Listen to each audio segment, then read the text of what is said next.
एक समय हर भारतीय के मन में अंग्रेजों से स्वतंत्रता पाने की चाह तो थी, लेकिन उस समय कोई भी खुलकर अंग्रेजों की तानाशाही का विरोध नहीं कर पा रहा था।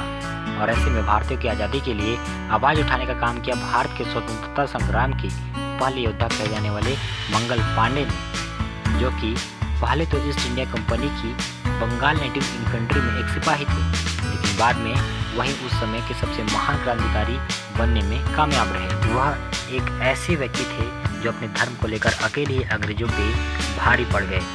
मंगल पांडे शहीद हो गए, लेकिन पूरे भारत को यूनिटी सिखा कर गए। तो दोस्तों, आज हम जानेंगे मंगल पांडे के जीवन के बारे में, साथ ही साथ अंग्रेजों की जंग की वह कहानी जिसमें उन्हें एक सच्चे देशभक्तों की गिनती में सबसे पहले ला खड़ा किया। मंगल पांडे एक भारतीय स्वतंत्रता सेनानी थे जिन्होंने 1857 में भारत के प्रथम स्वाधीनता संग्राम में महत्वपूर्ण भूमिका निभाई। वो ईस्ट इंडिया कंपनी की 34वीं बंगाल इन्फेंट्री के सिपाही थे। तत्कालीन अंग्रेजी शासन ने उन्हें बागी करार दिया, जबकि आम हिंदुस्तानी उन्हें आज़ादी की लड़ाई के नायक के रूप में सम्मान देता है।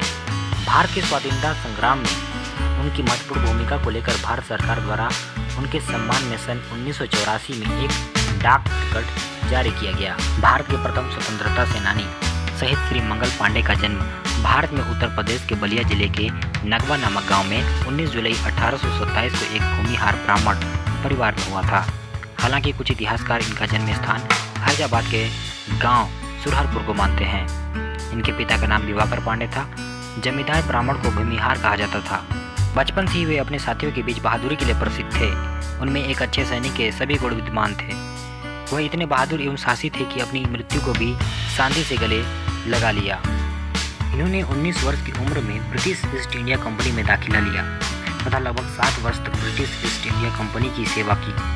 अंग्रेजी हुकूमत में रहते हुए उन्हें राइफल के कारतूस मुंह से खोलने पड़ते थे। हिंदुओं को इससे आपत्ति थी, क्योंकि वह समझा करते थे कि उन कारतूसों पर गाय या सूअर की चर्बी लगी होती थी। इस प्रकार मंगल पांडे ने अपनी छोटी उम्र से ही देश सेवा में अंग्रेजी कानूनों को मानने से इनकार करके अपने धर्म की रक्षा की। इसलिए आज सारा देश उनको शहीद के रूप में याद करता है। विद्रोह का प्रारंभिक बंदूक की वजह से वह सिपाहियों को पैटर्न 1853 इनफील्ड बंदूक दी गई थी, जो कि 0.5-77 कैलिबर की बंदूक थी तथा पुरानी और कई दशकों से उपयोग में लाई जा रही ब्राउन बैच के मुकाबले में शक्तिशाली और अचूक थी। नई बंदूक में गोली दागने की आधुनिक प्रणाली फ्रिक्शन कैप का प्रयोग किया गया था, परंतु बंदूक में गोली भरने की प्रक्रिया पुरानी थी। नई इनफील्ड बंदूक भरने के लिए कारतूस को दांतों से काटकर खोलना पड़ता था और उसमें भरे हुए बारूद को बंदूक की नली में भरकर कारतूस को डालना पड़ता था। कारतूस का बाहरी आवरण में चर्बी होती थी, जो कि उसे पानी की सीलन से बचाती थी। सिपाहियों के बीच अफवाह फैल चुकी थी कि कारतूस में लगी हुई चर्बी सूअर और गाय के मांस से बनाई जाती है। मंगल पांडे ने बैरकपुर छावनी में कारतूस को दांतों से काटने से इनकार कर दिया और अपने साथियों को बुलाकर अंग्रेजों के खिलाफ मुकदमा करने को कहा। 34वीं बंगाल पैदल सेना का 24 वर्ष का सिपाही मंगल पांडे 29 मार्च 1857 रविवार की सुबह बहुत क्रोध में था। वह पुरानी भरी हुई बंदूक के साथ मैदान में घूमने लगा। उस समय लेफ्टिनेंट R.H. बौद्ध ने मंगल पांडे से बंदूक छीननी चाहिए, मगर पांडे ने उसी समय बंदूक R.H. बौद्ध पर चला दी, जिससे उसकी वहीं पर मृत्यु हो गई। उस समय भारतीय रक्षकों ने मंगल पांडे को गिरफ्तार करने के अंग्रेज अफसरों के आदेश को मानने से इनकार कर दिया। जबलपुर संग्रहालय से प्राप्त अभिलेखों से यह जानकारी मिली है कि मंगल पांडे को गिरफ्तार किया गया तथा उसे गुनहगार साबित कर 8 अप्रैल 1958 को उसे मृत्युदंड दे दिया गया। इस प्रकार मंगल पांडे 1857 के प्रथम स्वतंत्रता सेनानी और अमर शहीद बन गए। मंगल पांडे का नाम ब्रिटिश शासक के विरुद्ध क्रांति का चिन्ह बन गया। मंगल पांडे द्वारा लगाई गई विद्रोह की ये चिंगारी बुझी नहीं। 1 महीने बाद ही 10 मई सन 1857 को मेरठ की छावनी में बगावत हो गई। मेरठ में विद्रोह भड़क उठा। अगले दिन ही क्रांतिकारी सिपाही दिल्ली तक पैदल गए और शहर के राजघाट द्वार से अंदर घुसे। उन्होंने अपना रास्ता लाल किले से तय किया और बादशाह बहादुर शाह जफर से मदद हेतु उनके पास पहुंचे। बहादुर शाह ने क्रांतिकारियों की मांग को मानते हुए 1857 की क्रांति का नेतृत्व संभालना स्वीकार किया। इस प्रकार सभी ने मिलकर ब्रिटिश सत्ता को भारत से उखाड़ फेंकने का पक्का निश्चय कर लिया। उन्होंने विदेशी वस्तुओं का बहिष्कार कर उनकी होली जलाई तथा स्वदेशी वस्तुओं को अपनाने पर जोर दिया। मेरठ में उपद्रव के बाद ब्रिटिश सरकार के लिए स्थिति बहुत मुश्किल हो गई थी। ब्रिटिश अफसरों और आदमियों ने उत्तेजना एवं दृढ़ता से युद्ध किया। झांसी में 12वीं BSI और 14वीं अस्थायी घुड़सवारों की टुकड़ियां तैनात थी। इनफील्ड राइफल ने 1857 के विद्रोह में महत्वपूर्ण भूमिका निभाई। 1857 की क्रांति का संपूर्ण देश में नेतृत्व संभाला दिल्ली के बादशाह बहादुर शाह जफर ने। इसके अलावा पूरे देश के अलग अलग स्थानों पर महान क्रांतिकारियों ने उसका नेतृत्व संभाल कर उसमें भाग लिया। जैसे कानपुर में 1857 ईस्वी क्रांति का नेतृत्व संभाला बाजीराव द्वितीय के दत्तक पुत्र नाना साहब ने। लखनऊ में क्रांति का नेतृत्व संभाला बेगम हजरत महल ने तथा बरेली में इस समय जिम्मेदारी संभाली खान बहादुर खान ने। इस प्रकार बिहार से जगदीशपुर के जमींदार कुंवर सिंह ने इस विद्रोह का नेतृत्व किया। रानी लक्ष्मीबाई ने झांसी में सिपाहियों की कमान संभाली थी।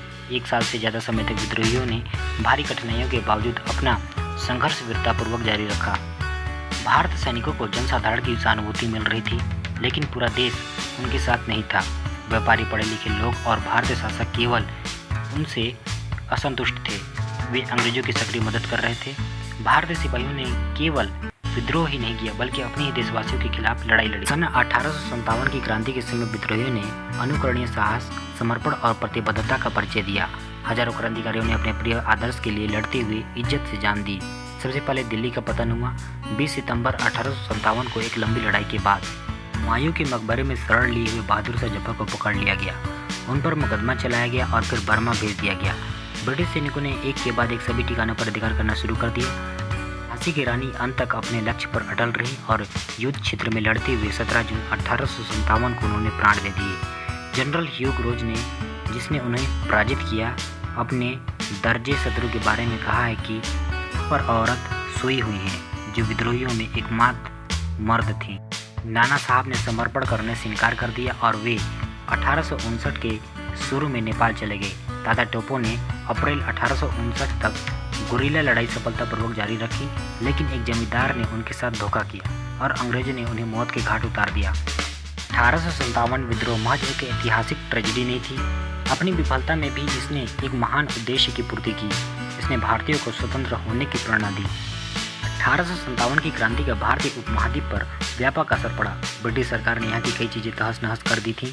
अंग्रेजों ने भारतीयों में फूट डालो और राज्य करो की नीति को अपनाकर सभी को अपने अधिकार में ले लिया था। मंगल पांडे के दिल्ली के साथ कोई संपर्क नहीं थे, मगर दिल्ली और मेरठ में किसी नायक से कम नहीं समझे जाते थे। जहाँ पर उनके लिए एक मंदिर में स्मृति स्मारक बनाया गया है। हर सिपाही जो दिल्ली में राजद्रोह करता था वह ब्रिटिश टुकड़ियों द्वारा पांडे कहलाए जाते थे। उनका प्रतिकार पांडे मारना कहलाया जाने लगा। वीडियो बनाना इतना आसान काम नहीं, बहुत मेहनत लगती है। लाइक नहीं करेंगे तो मुझे अच्छा नहीं लगेगा और सब्सक्राइब करके बेल आइकन भी हिट करेंगे। ये वीडियो आपको ऐसे ही मिलते रहेंगे, इसके लिए शेयर करें और हमारे साथ जुड़े रहने के लिए बहुत बहुत प्रेमपूर्वक धन्यवाद।